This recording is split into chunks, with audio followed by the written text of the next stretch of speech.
because we cannot recount the events that happened in Mbarara. It is true, we went to Mbarara with a lot of hope. We had a one-way focus, that ours was to move to Mbarara and draw the line between the NRM and Democratic Party. It was to move to Mbarara and assure Ugandans that there is somebody that still has a voice, wants Ugandans to have a voice in the different councils, in parliament, and everywhere. That's what took us to Mbarara. Of course, the process was bad with a lot of illegalities. The registration was done haphazardly. They handpicked which district to register and which one not to register. We forced them to register some particular districts. We forced them to send membership cards. Imagine forcing a party to go and register its own members. People have money, but they have refused to send membership cards because they want to reach Mbarara, and particular people do not have membership cards. We went through all that process. When Sinanda came on media multiple times, we were all there saying he's going to invite people. He's going to send letters to these people that are coming. He didn't even invite a single person. Not even a single person was invited to Mbarara. We kept telling the people, you know, for as long as you are a leader of the women on the district, you're a youth leader or you're a chairperson, you're entitled to go into Mbarara. You're dedicated to 2 delegates from the constituency, you're entitled to go into Mbarara. We kept telling them, and Sinanda kept telling them otherwise, wait for my letter. We are going to send invitations. We are going to send invitations. And finally, they didn't send any invitation, but handpicked a few regions and a few districts and sent transport to them to go to Mbarara.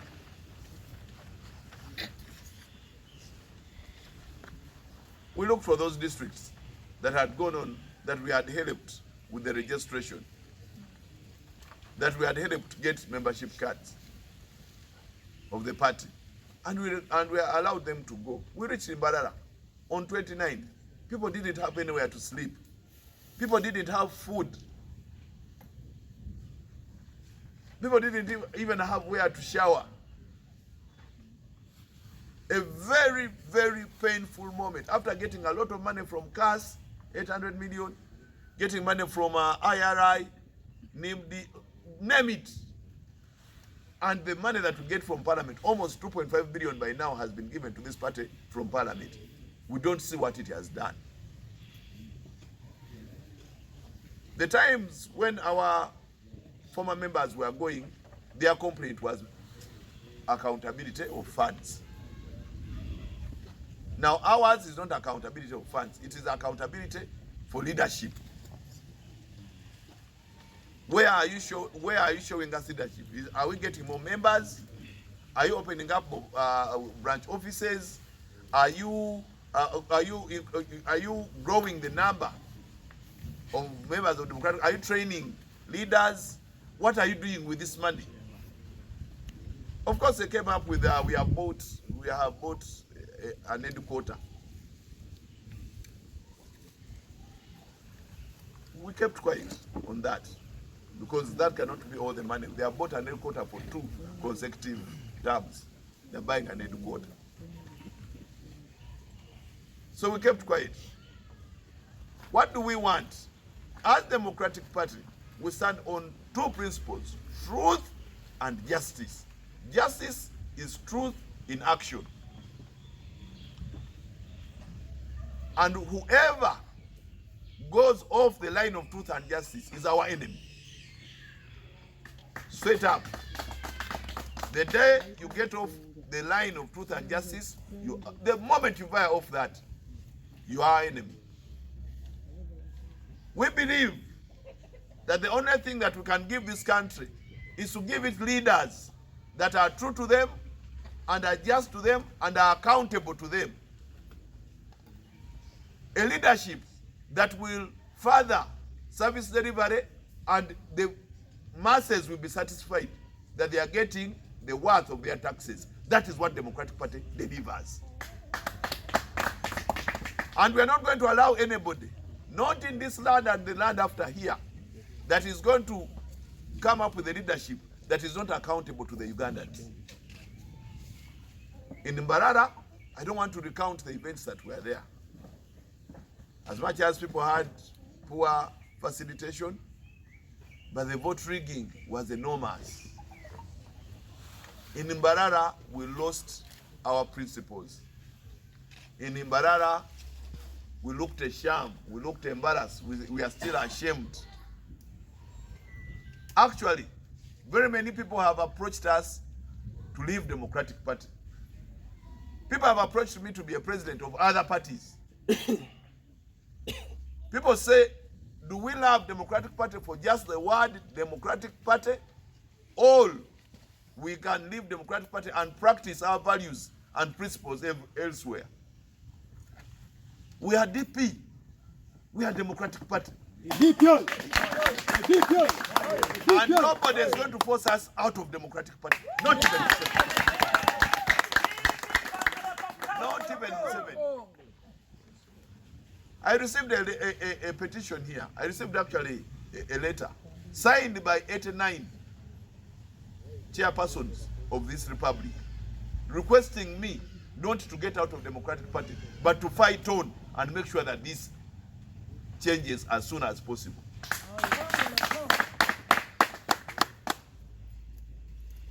The leaders you see here are not the only ones that are aggrieved.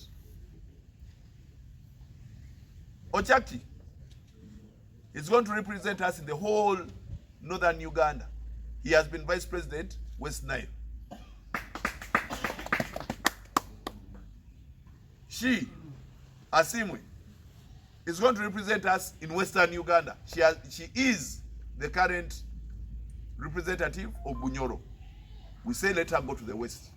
He is the vice president of eastern Uganda, the whole eastern Uganda, with almost 48 districts. He has been taking Busoga, Bukedi, Bunyoro, Busoga, Bukedi, Bugishu, Sebei, Karamoja, Teso. He is here. He has been leading all the youth in the Democratic Party. He's here with us. So what does Mao have? What does that leadership have? We have the leaders of Central Region with us here. So we have everything. We have the East, we have the West, we have the North, we have the youth, we have the women leaders, we have everything here.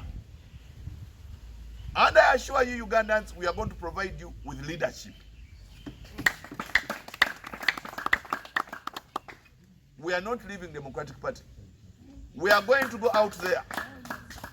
And I'm telling you, we are going to go out there for a drive in all the regions of Uganda.